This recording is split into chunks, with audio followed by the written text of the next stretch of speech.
Tot comença una trista vesprada d'hivern, quan el meu amic Àlex va arribar a la meva casa dient una cosa que em va deixar bocabadat. Ei, que m'he trobat un ànec pel carrer.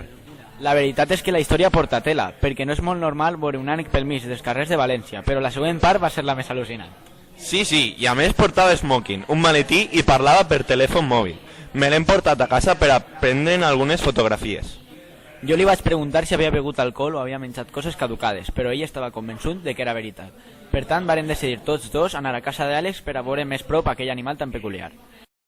En arribar a sa casa, varen parlar amb l'ànec. El meu nom és Roland, l'ànec Roland.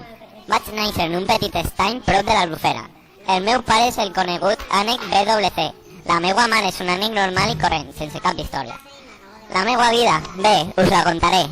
Fa molts anys, un camió carregat de residus es va estavellar prop de l'Albufera i vaig tindre la mala sort d'entrar en contacte amb aquests residus radioactius que van propiciar una reacció química al meu ADN i em van convertir en un ànec especial, diferent a la resta.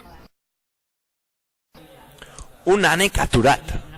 Si és que la culpa és de Zapatero, foren les meues primeres paraules. Davant aquesta adversitat no vaig tindre més remei que canviar-me al nou hàbitat, la cua de l'INEM. Una senyoreta molt amable em va deixar el número de telèfon d'una empresa, on vaig cridar sense dubtar ni un moment. Em va citar en les instal·lacions de l'empresa i farem una entrevista de treball. Em preguntaren per les meues experiències. Sí, 6 anys als faldons de ma mare. No vaig convèncer gens l'entrevistador. Anglès? Soc d'ací, de València. L'entrevistador digué que ja havia escoltat suficient i em va informar que em cridarien en 3 dies.